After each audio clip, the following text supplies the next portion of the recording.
ಅನುದಾನಕ್ಕಾಗಿ ದೆಹಲಿಯ ಜಂತರ್ ಮಂತರ್ನಲ್ಲಿ ರಾಜ್ಯ ಸರ್ಕಾರ ಹೋಗಿ ಪ್ರತಿಭಟನೆಯನ್ನ ಮಾಡಿದೆ.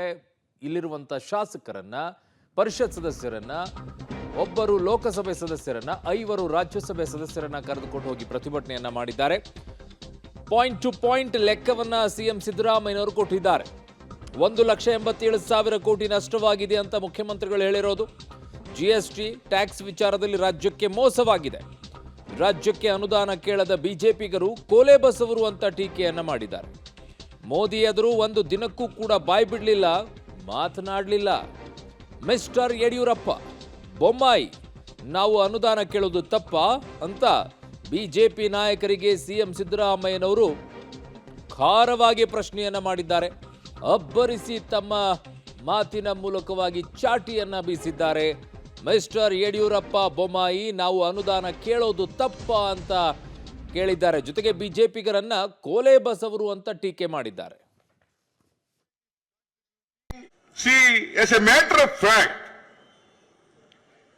this year, Karnataka state is contributing more than 4,30,000 taxes to state, to Union of India.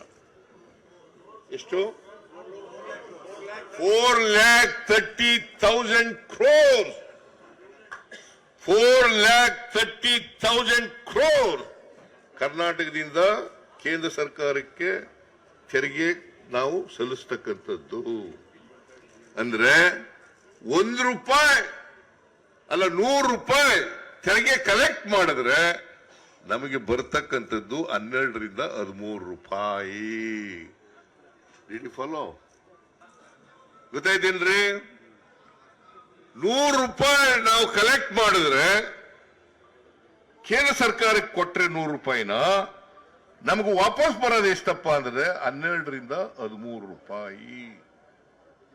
Is it not an injustice to people of Karnataka? Huh? Is it not an injustice? Cost to Karnataka?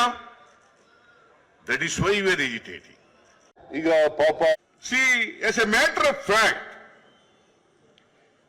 this year, Karnataka state is contributing more than 4,30,000 taxes to state, to Union of India.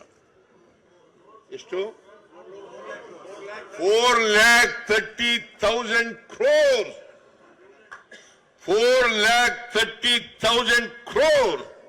ಕರ್ನಾಟಕದಿಂದ ಕೇಂದ್ರ ಸರ್ಕಾರಕ್ಕೆ ಇವ್ರು ಹೆಂಗೆ ಅಂತಂದ್ರೆ, ನಮ್ಮಲ್ಲಿ ಕೋಲೆ ಬಸವ ಅಂತ ಇದ್ದಾರೆ. ಕೋಲೆ ಬಸವ ಅಂತ ಗೊತ್ತಾ?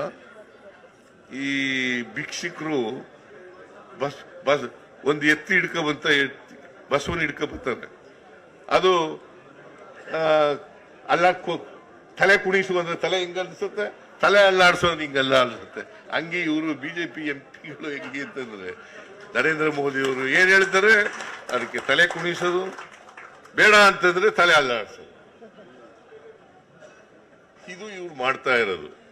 ಬಿಜೆಪಿ MLA ಇವತ್ತು ಒಂದು ದಿನ ಇವತ್ತಿನವರೆಗೆ ಬಾಯಿ ಬಿಡ್ಲಿಲ್ವಲ್ರಿ.